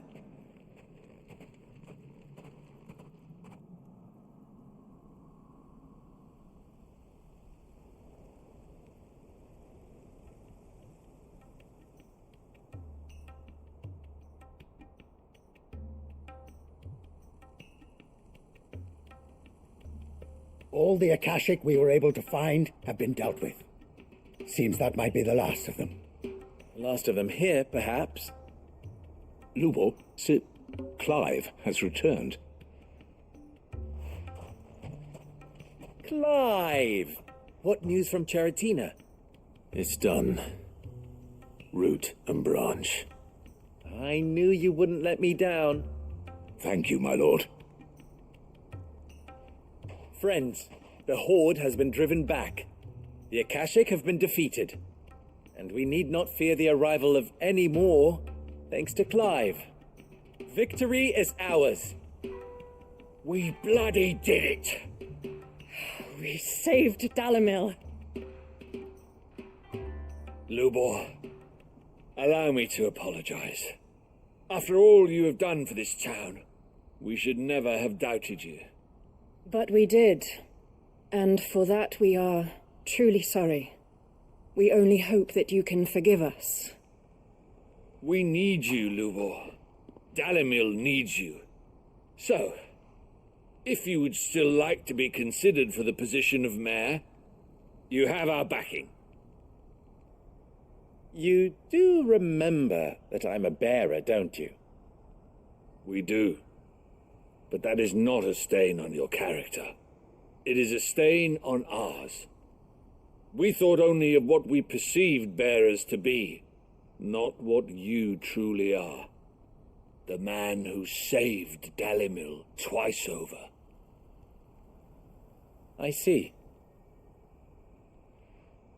But I will only accept your proposal on 2 conditions. Name them. Firstly, that you will both do everything in your power to rally your people to my cause. If the Town Guard and the Merchants League do not accept my leadership, it will be doomed from the start. Unity is the key to defending Dalimil, and I do not doubt that we shall need to call on our combined strength again. When that time comes, I will expect us all to pull together, just as we did today. Of course. You have our word. And secondly, you will accept that if I am to lead you, the mistreatment of bearers must end here in Dalimil. Any bearer within our walls shall be afforded the same rights as any other citizen. They will not be judged by what they are, but who they are. As we failed to do, and came so close to losing everything. We agree to your conditions. And we have only one in return. That you continue to work for the good of Dalimil, as you always have. Condition accepted. Well then, it seems my mayorship is all but confirmed. Do I get some sort of special hat?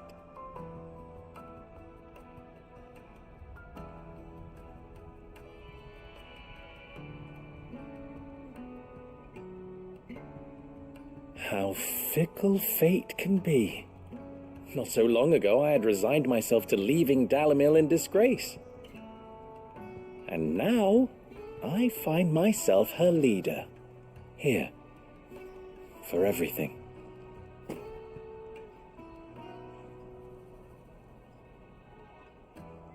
Lubo, about the children.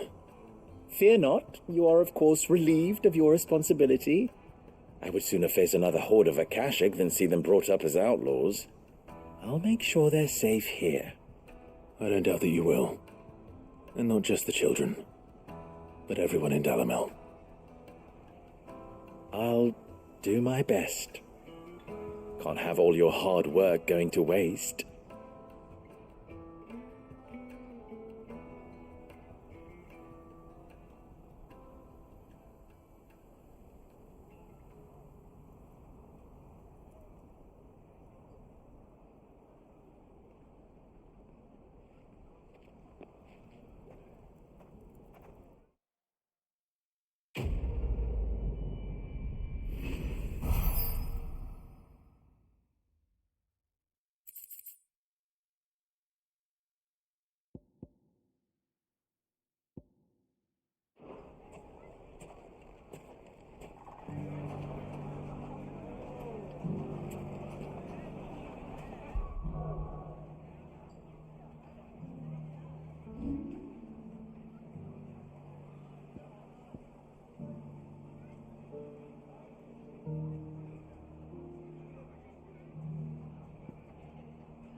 It's usually me making demands of Hippocrates.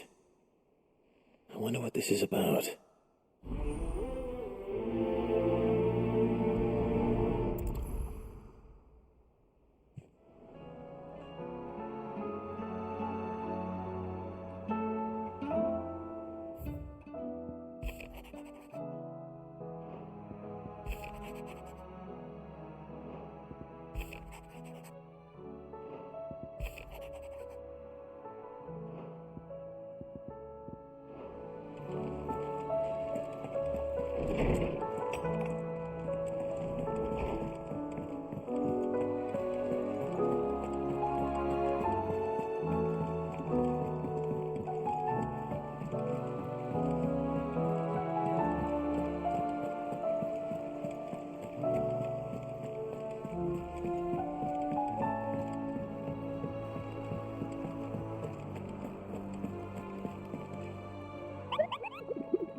Lawsman Hippocrates. I received your note. Ah, yes. I expect you're wondering what this is all about. You spoke of making amends with Dion, but I can't imagine what for. Then I should begin by telling you that I was once his tutor. This was some years ago, of course, before I joined Sid in his hideaway. At that time, I was counted among the foremost scholars of Oriflamme. and was accordingly invited to the palace to supervise the young prince's education, all to ensure that the future emperor had a firm grounding in, well, everything an emperor should: history, religion, commerce, government. Alas, our time together was cut short when Dion left to join the dragoons, his studies no longer being deemed necessary. I had not expected to meet with him again, least of all here. Have you spoken with him? No, I have yet to find the right moment. His Highness always seems so preoccupied, especially when alone. I would not wish to disturb his ruminations with idle words of greeting, not when I know he dwells upon the evil Ultima had him commit in the Dominion. The guilt weighs heavily on him, I know. But as you say, that was Ultima's doing.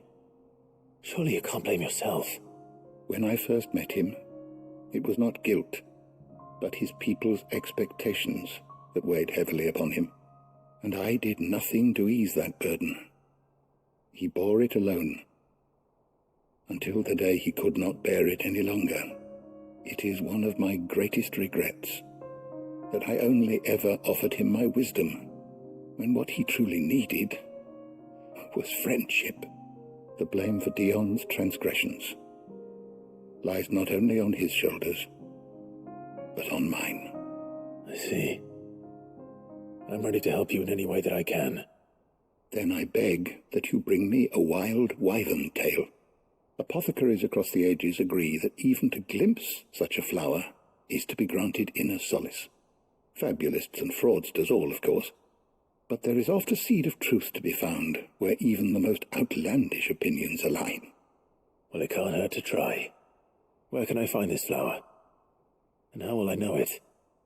You have seen cultivated wyvern tails before, I trust. The lily-white blossoms from whose roots the poisonous ink for the brand is distilled. Well, those which grow in the wild differ only in their purple hue. The harsher the environment in which they are raised, the deeper the colour. There is a waterfall in Rickmal's roost across the strait, where the flowers once grew in abundance. Whether they still survive there, I know not. But try as I might, I can find no likelier location. It's all right. I'll find you a wyvern tail one way or another. Thank you, Clive. And please, be safe.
Come on.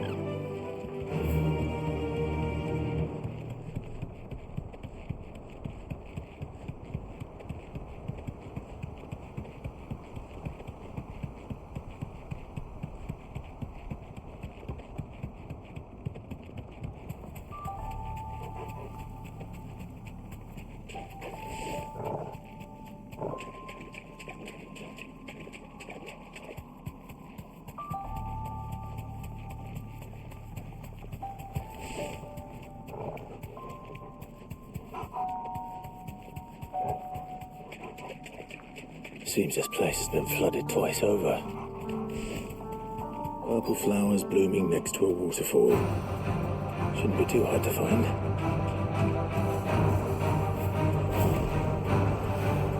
Straight home now.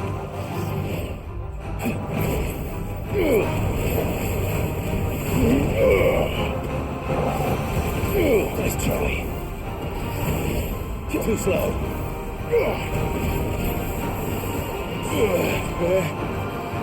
Nice try.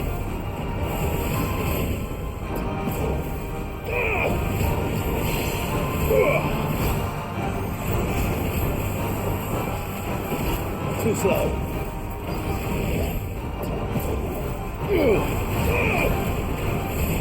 Nice try.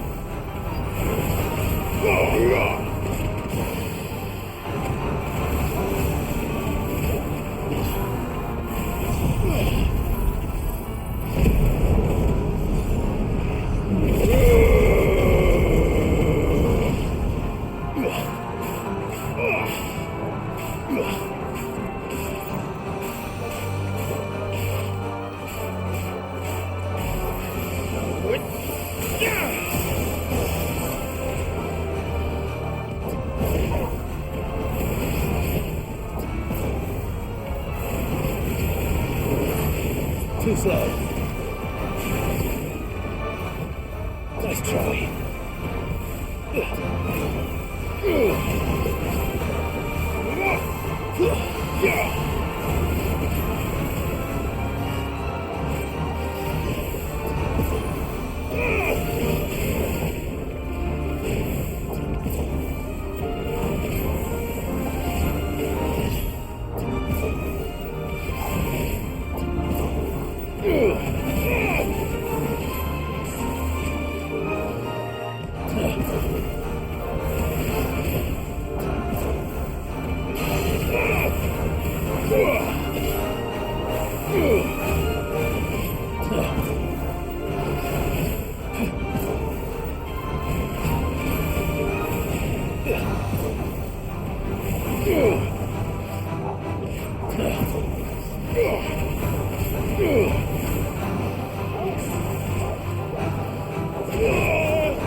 Here they are. Might as well.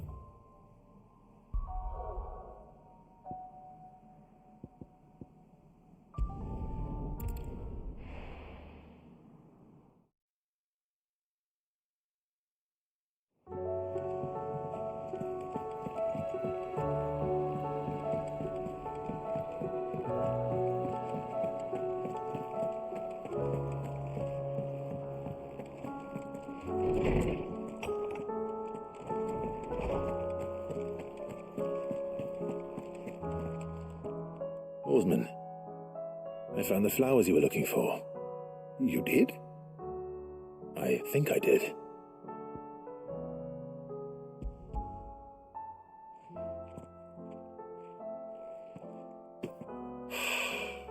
You did indeed. My dear boy, thank you. You wanted to make Dion a gift of one, did you not? Shall I invite him to join us? Oh, I don't... It's no trouble. I'll go and fetch him.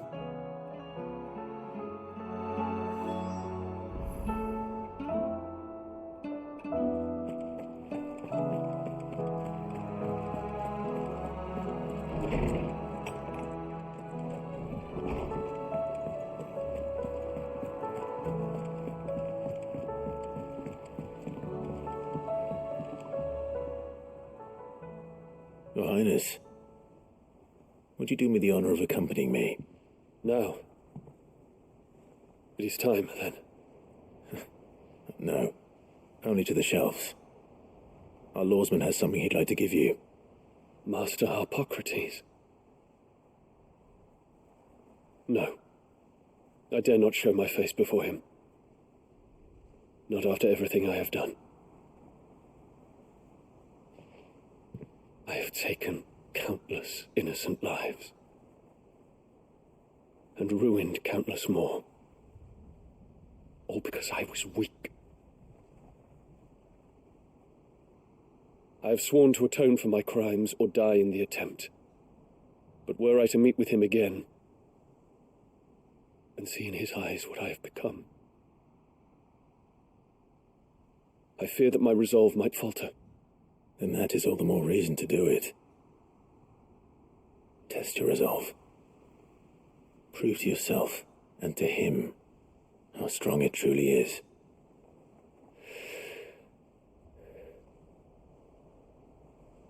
You are right. I must, at the very least, offer him my gratitude. Very well, then. Take me to him. Follow me.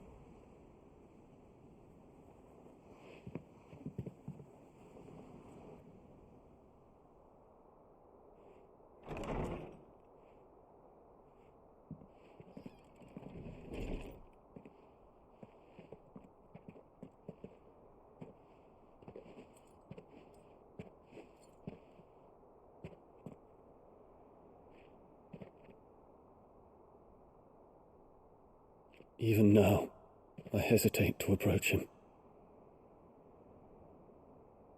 What must he think of me? You'd be surprised.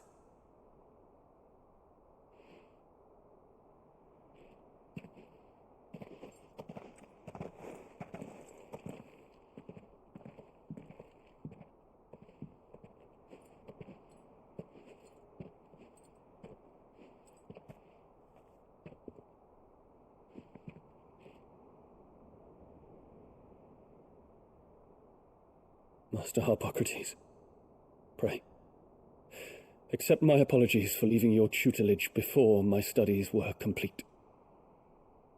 Your lessons opened my mind to a world quite unlike the one I had imagined from within the gilded confines of the palace. And I shall be forever grateful for the efforts you made to enlighten me.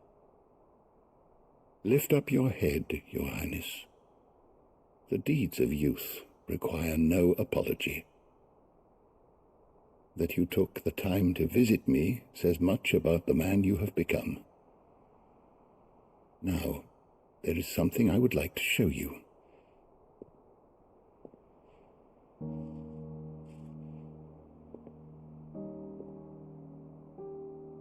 Is that a wyvern tail? The color is unfamiliar to me. Because it is unique to those found in the wild. Something in the harsh environment in which they grow lends them this striking hue. Their roots are indistinguishable from those of their hothouse cousins, but once they bloom, the difference is immediately apparent. In this flower, I see you, Your Highness.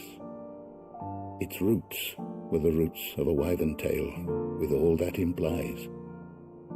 But they do not define it, just as yours do not define you. I want you to have it, that it might remind you of this truth.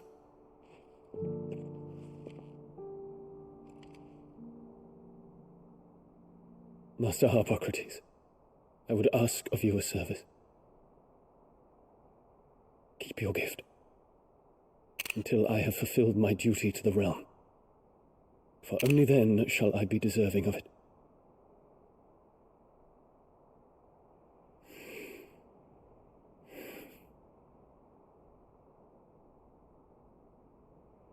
As you wish, Your Highness. I shall await your return.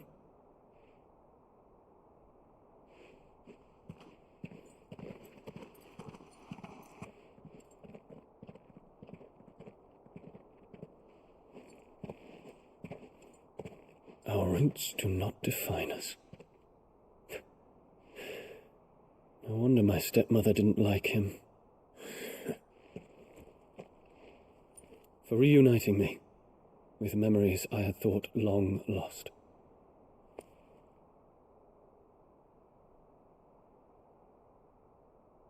I shall not forget this.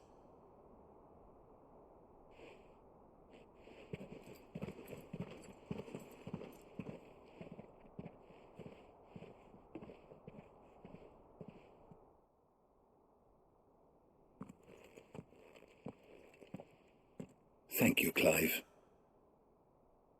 Were it not for you, I fear I might never have found the right moment to speak with him. Not to mention the wyvern tales. I shall plant their seeds, that I might not disappoint His Highness upon his return. I hope the soil in the hideaway is to their liking. Why, these flowers bloomed in the bleak, black wastes of Waloed. I'm sure Nigel's yard will suit them to a T.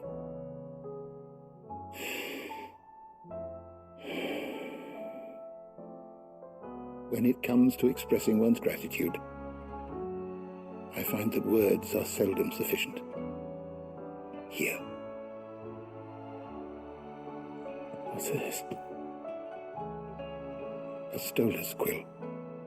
Or more precisely, my stoler's quill. 'Tis said that an owl's feathers are steeped in the wishes it hears over its long lifetime. All those words just waiting to pour out onto the page. So consider this my wish for you. That one day you may put down your sword and pick up that pen. Well, when that day comes, I'll certainly have a lot to write about. Thank you, Harpocrates. It shall have pride of place in my chamber.